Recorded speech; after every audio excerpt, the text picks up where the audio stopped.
canoeist, Lisa DeHart here, 3 Minutes with a Maine Guide, and today we're going to bake apple crisp over this open fire. So, as you can see, I got the wash water on, the fire's licking those buckets.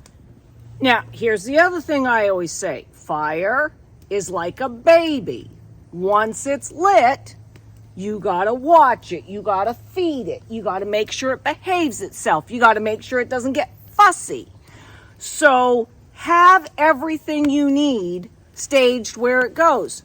Bellows in the pocket, fireplace gloves right in front there, camper kitchens. Have the wood all gathered up.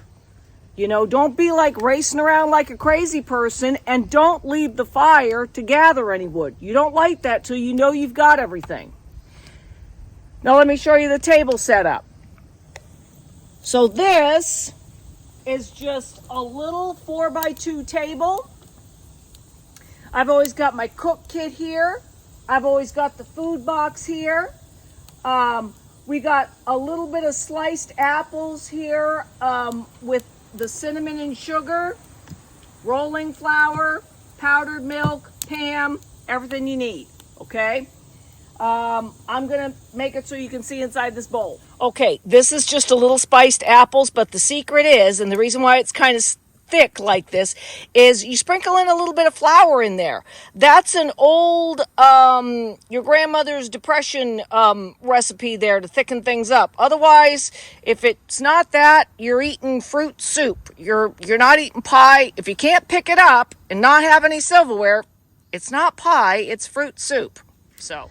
Okay, canoeists, so when last we left our heroes, we had our wash water on, our coffee water on. Coffee water's already boiled. We got the wash water and it's hot enough. What I like to do is I don't boil it. What I do is I stick my finger in here, and when it's hot enough that you know if it was any more than that, you're going to get burned.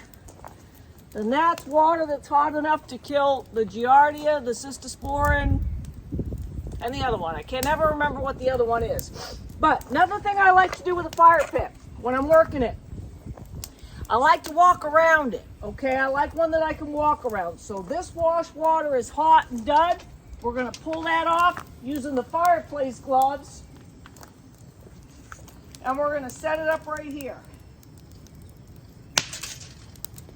So now, as we cook, as we dirty dishes, we've got a fully functioning dishwasher so that we don't just have them pile up and wait the end of the night. Now it's dark and nobody wants to do it. So now we're going to preheat our camper kitchen, okay?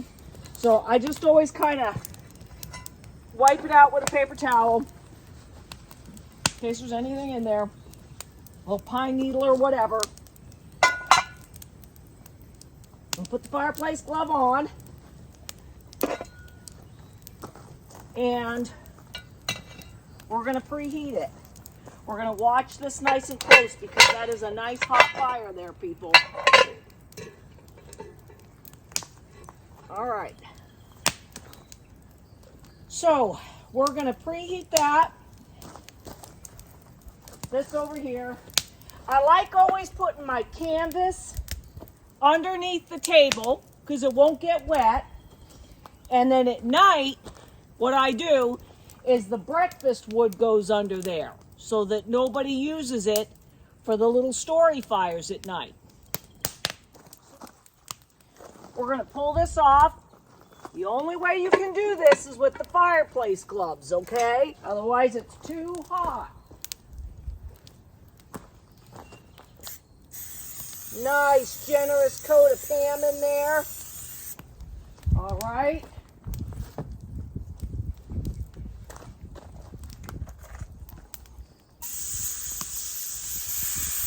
Hear that sizzle when they go in? That's what you want.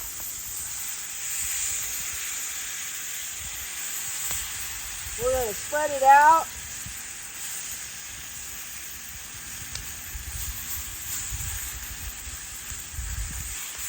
All that sizzling, that's what you want. Now look at this yucky bowl. Gonna go right in the black bucket. The dishwasher goes this way.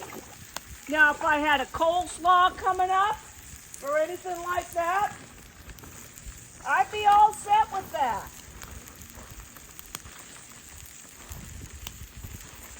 There's the crumble. Now, if it was cold the night before, you just work this in your hands, get it all nice and crumbly. All right? This, you can still hear it sizzling.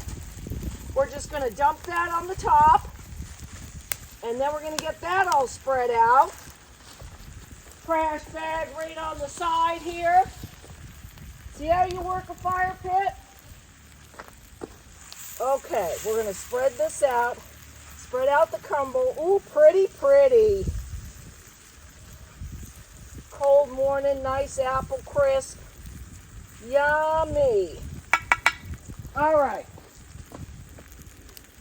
So now, we're going to put the top on.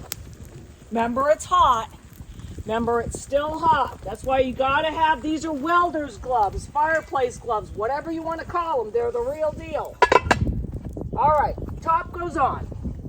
Now, take our trowel.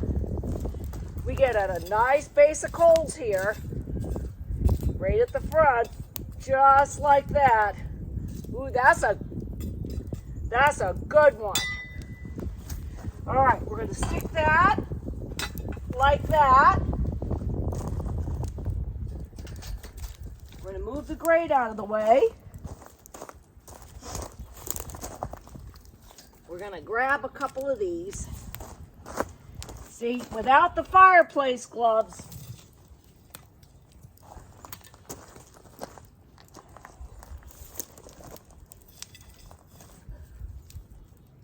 coals on the top.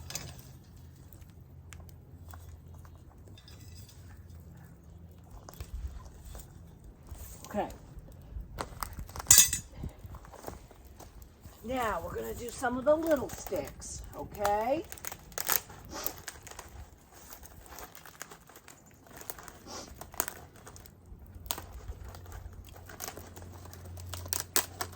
Okay.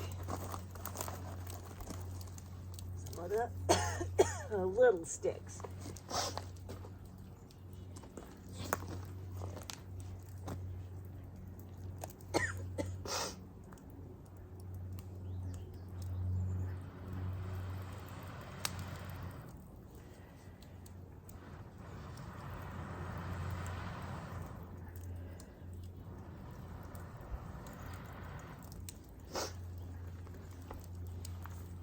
Now, that's caught and burning on the top 3 times.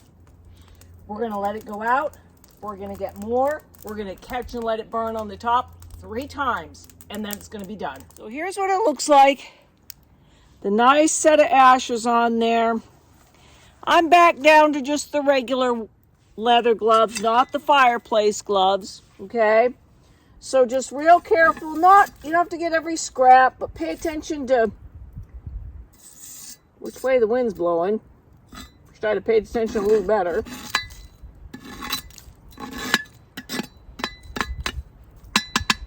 Okay, we're going to take this. We're not going to open it just yet. We're going to get it off the fire first. Okay, let me make sure you can still see that, because it's going to be so pretty. All right, so here we go.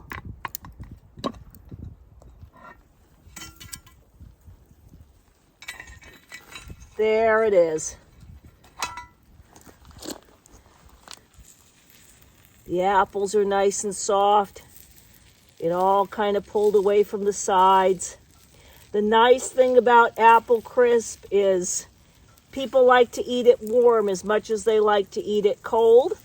And with the Pam, you can see, even with the sugar, it doesn't stick. So a lot of times this is how I'll cool it as quick as possible. Just a couple sticks from the fire, and then the air gets all around it, and it cools it nice.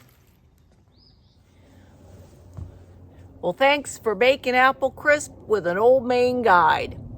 fair winds and full bellies. I'm Lisa DeHart, and you've just spent 3 minutes with the Maine Guide.